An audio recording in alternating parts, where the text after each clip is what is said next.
Hi, I'm Femi OK. This episode of The Stream is inspired by a new Oxfam report called Profiting from Pain.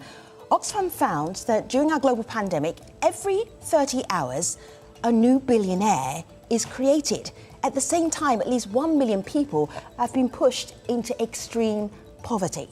So today we'll unpack Oxfam's report and also ask if pandemic profiteers have a responsibility to make sure that they help people who have suffered during the pandemic. The top 1% in the world now possess more than $200 trillion. And we are really on the way on a very unsafe world. But I think that we millionaires really have the responsibility to give back, because we have to remember there's not sort of thing that a self-made man. We have all gained our wealth through the society, through good roads, infrastructure, good workers, and so on. So we are obligated to give back. Let's meet your panel who are ready to talk about extreme wealth and what should be done with that extreme wealth. Julia, Irit, Achal, welcome to The Stream. Julia, please introduce yourself and tell our audience very briefly your connection with extreme wealth. Hello, yes. So my name is Julia Davis and I'm a member of Patriotic Millionaires UK. We're a group of people who have come together to raise the issue of the very imperative need to increase tax on wealthy people. So to join our group, you need to be a multi-millionaire and not necessarily as wealthy as our Chancellor of the Exchequer, who isn't really listening to us at the moment, but you do need to be in a position that you would have to pay the kind of wealth tax that we're calling for. All right, the Chancellor of the Exchequer in the United Kingdom is the Minister of Finance. He has a lot of money. Irit, hello, welcome to The Stream. Introduce yourself and say very briefly your connection with extreme wealth. Sure, and thank you for having me. My name is Irit Tamir, and I work in Oxfam America, which is part of the broader Oxfam International Confederation. And my focus is on the private sector, and our mission really is to fight inequality in order to eliminate poverty. And so more and more our focus has been on how we reduce inequality in order to meet our mission. Good to have you. And welcome back, Achal. Always lovely to have you on The Stream. Your connection to extreme wealth, and reintroduce yourself to our audience, please. Hello, Femi. I'm Achal Prabhala. I live and work out of Bangalore in India, but I'm here in Rio de Janeiro in Brazil, where I'm working currently. My connection to extreme wealth is that the extreme wealth created in the pharmaceutical industry in the West has led consequently to the loss of life, or at least the lack of availability of life-saving medicines to people in countries that I work in and represent. And it's been a bitter relationship with extreme wealth. And what that's led me to is to understand the role that monopolies play in this, not just in the pharmaceutical industry, but elsewhere, as a symptom of this grotesque concentration of wealth and power. All right, you've met the panel. You can be part of our discussion as well. On YouTube, the comment section is live. Put your comments, your questions for our guests and be part of today's show. This idea, Irit, of a billionaire being created every 30 hours, how long does it normally take for a billionaire to be created? Is it some kind of speeded up process because of the pandemic? Because that is pretty shocking. It is. And look, we've been living with inequality now for quite some time, but the pandemic did supercharge how quickly billionaires are being created. So just to give you another point of context, billionaires have made more in the last 24 months of the pandemic than they did in the last 23 years. So this gives you some idea, right, of just how quickly billionaires are accumulating wealth, and it's growing exponentially. And this is really troubling because at the same time that this is happening, we are seeing nearly a quarter of a billion people being pushed into extreme poverty. Right. And that means hunger for many, many people. Julie, would you mind, because I love to hear you say this, just say out loud what a billion actually means, because it is so much. Go ahead. I know, I keep feeling the need to say this because a billion and a million, they sound the same, don't they? Yeah. But they are so very different. 1,000 million, that's what a billion is, $1,000 million. That's, someone that has $1 billion.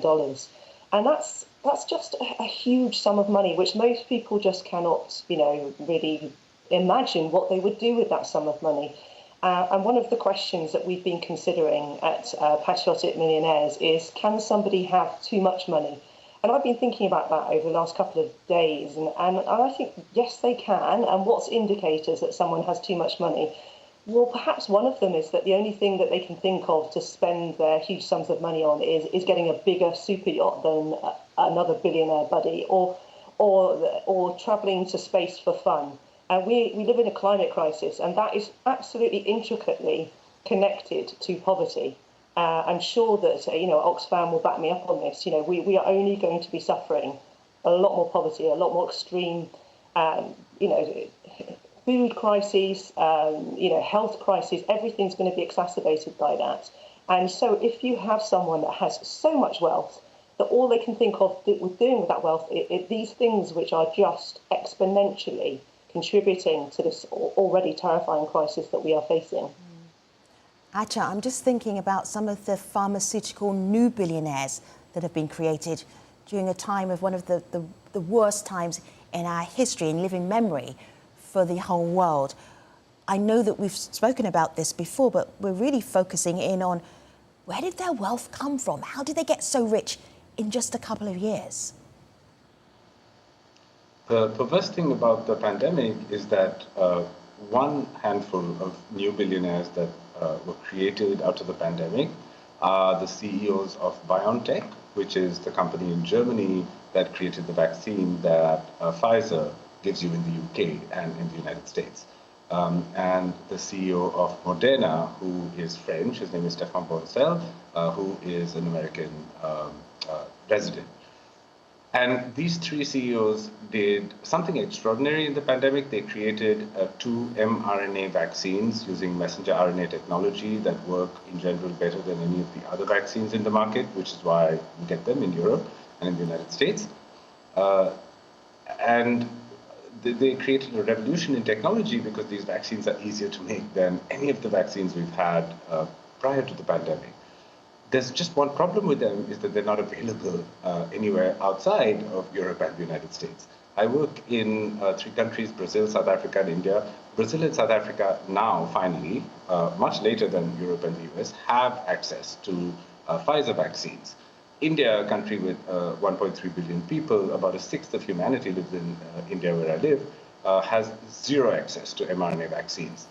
And so when you look at who gets the benefit of this extraordinary technology, this extraordinarily lucrative technology as well, it's incredibly perverse to put these things together, because I've lost loved ones in the pandemic in India, in South Africa as well, partly due to the delay in getting vaccines there.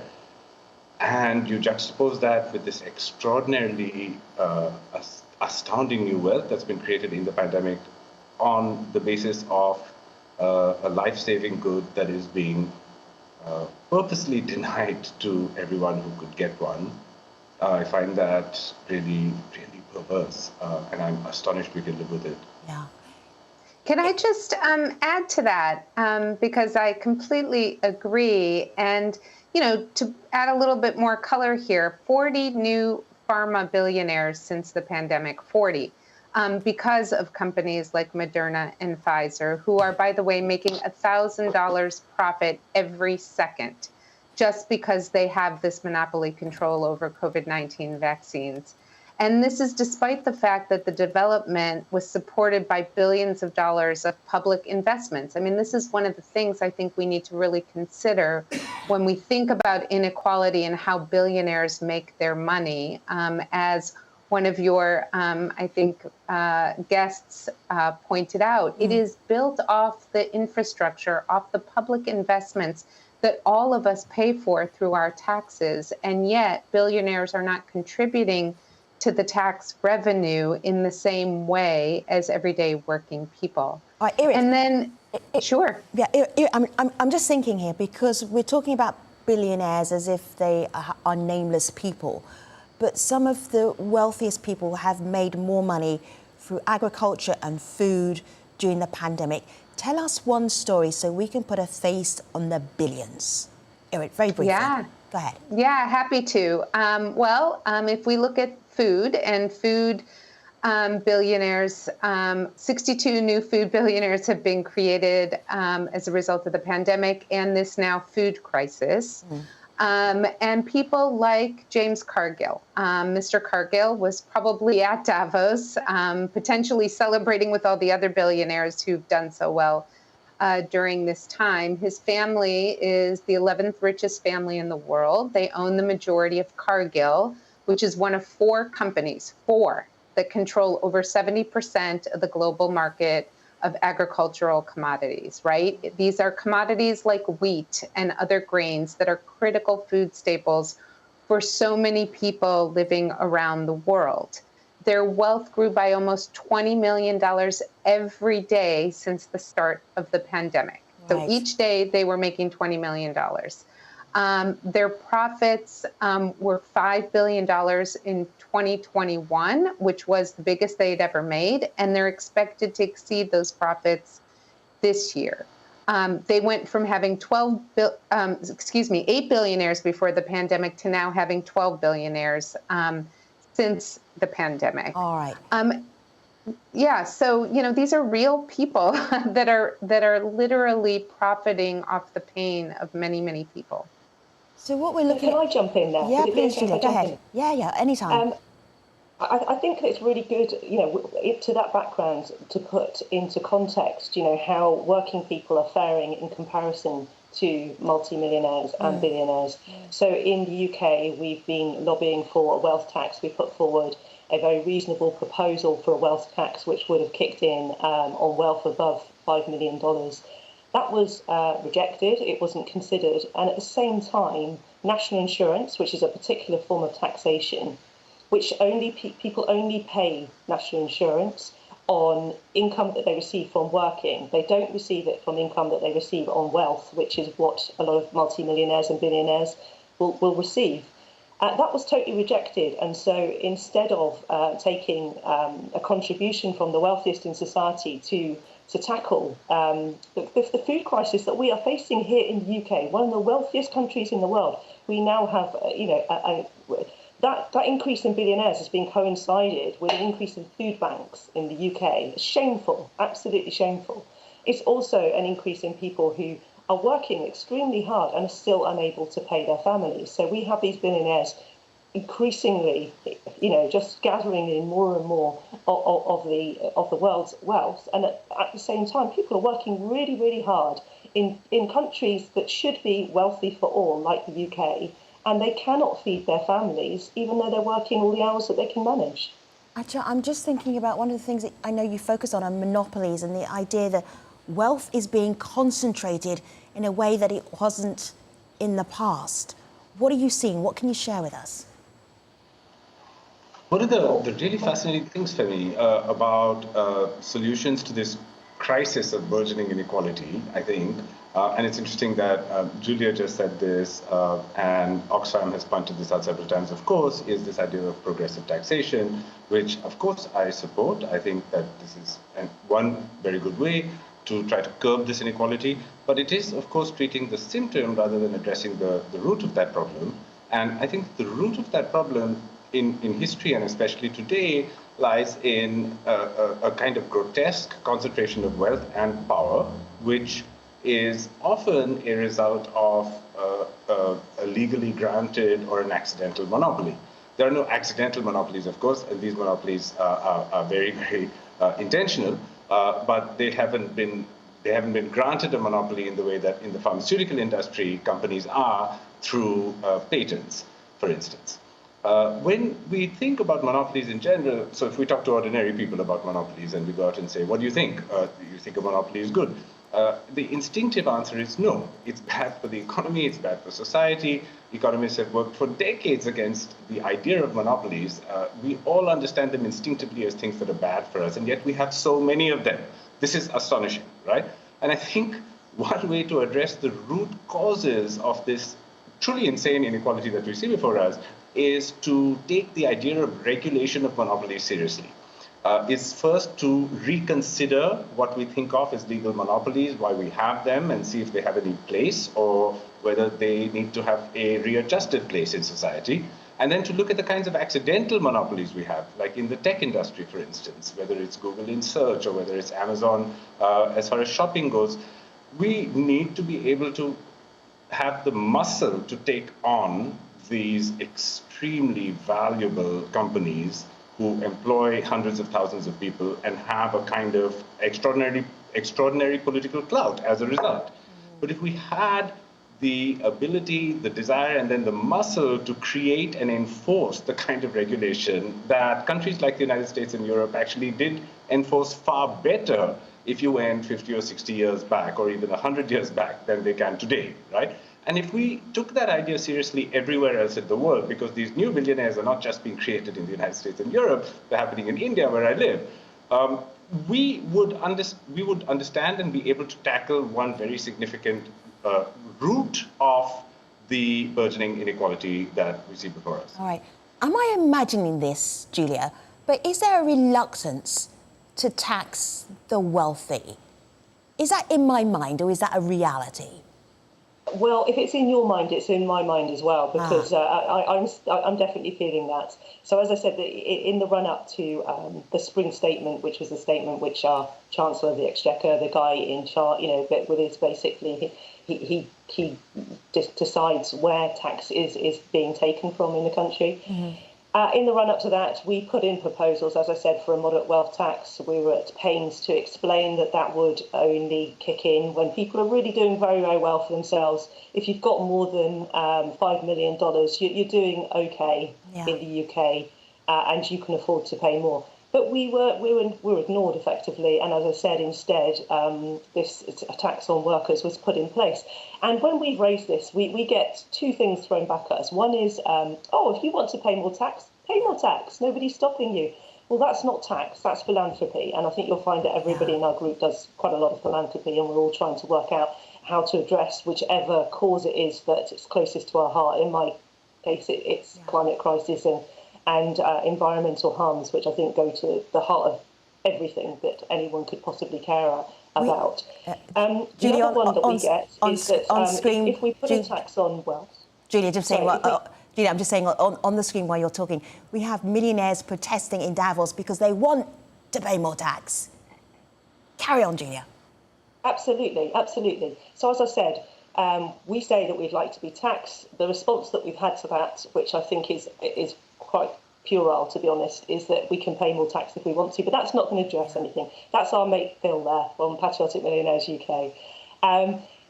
It won't help anything if just a few of us pay a bit of extra tax. Yeah. What we need is a systematic taxation of wealth, and that will address the multiple crises that we are facing, both in the UK and across the world, because obviously we need this to happen at a global level. Yeah. The other thing that we get thrown at us, if the UK imposed a wealth tax, well, all the wealthy people will just go abroad.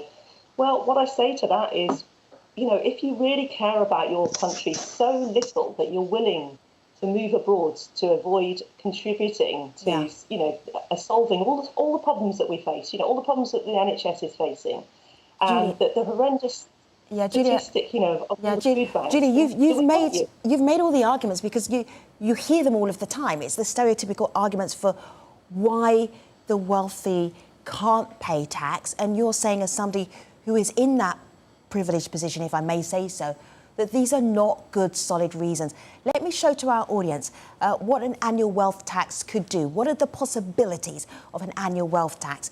It could generate as much as 2.52 trillion a year. It's enough to lift 2.3 billion people out of poverty, make enough vaccines for the world, deliver universal health care, social protection for everyone in middle, lower income countries. That is on an annual wealth tax. Earlier, we spoke to Jalia, and Jalia said, though, there is a problem with asking people to pay a tax when they're already extremely wealthy, and she brought up a couple of issues. Here she is. The ICTD research that we've conducted in African countries so far finds that wealthy individuals in these countries are undertaxed. And it's not that it can't be done. Many of these countries have enabling laws in place. The wealthy are publicly known, and they invest in very visible ways, most notably in land and buildings. The challenge is political will, either because the wealthy are politically connected or they are politicians. In a 3-year study that we conducted in Uganda, for example, we found that out of 70 government officials who own big businesses, less than 2% of those individuals were paying personal income taxes. Julia already pushed back some of those problems with the wealthy wanting to pay tax or trying to evade tax. So I want to bring in Alex Cobham here, who is very appreciative of what Oxfam, the conversation that Oxfam has started. Here he is. Extreme wealth inequality hurts us all. It damages our societies. It weakens our economies. It corrupts our systems of political governance and representation. And it's speeding up the rate at which we're burning the very planet that we live on. The measures that Oxfam propose make complete sense. Eric. Can I just jump in here? Go ahead. As we put the recommendations up for what Oxfam are suggesting. But Ajal, you go ahead. I want to just say that I so support this idea of a progressive set of taxation, tax laws that can help generate more revenue for governments. I think what governments do with that, what states do with that, is also really important to address the root causes of these burgeoning billionaires. Good point. And I'll give you an example of what I mean. I work across India, Brazil, and South Africa, and I was looking at that list of billionaires. Now, several of the billionaires in healthcare in India own hospital chains. So this is a very specific sector of the healthcare industry. They run hospital chains, right? There are no billionaires in South Africa or Brazil who run hospital chains. And that is because Brazil and South Africa have excellently functioning public health systems that are very well funded, that a large income spectrum of people in Brazil and South Africa use, right? Whereas in India, we have a very poorly functioning healthcare system, which only the very poor and the absolutely desperate use, whereas everybody else from lower middle class upwards will use private healthcare and private hospitals, right? And so to the extent that the state actually just performs its duty and does what it needs to.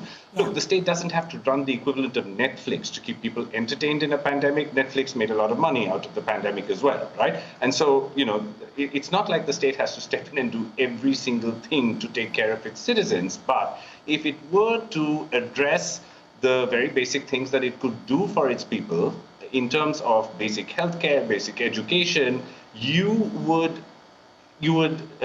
remove the opportunity to create a whole new class of dozens of billionaires in those industrial sectors because the state is actually doing its job. All right, Achal, I'm just going to finish up with some recommendations. Irit, I'm going to make you do something in just a minute if I can.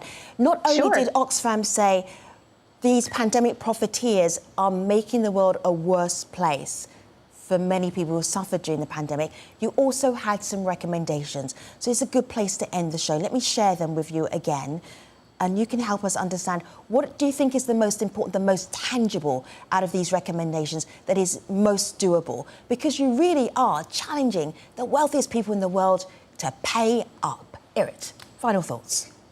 Yeah, look, we absolutely have to start taxing the extreme wealth that exists, and we have to do it on a regular basis. So that annual wealth tax is going to be the systemic solution that we need in place throughout.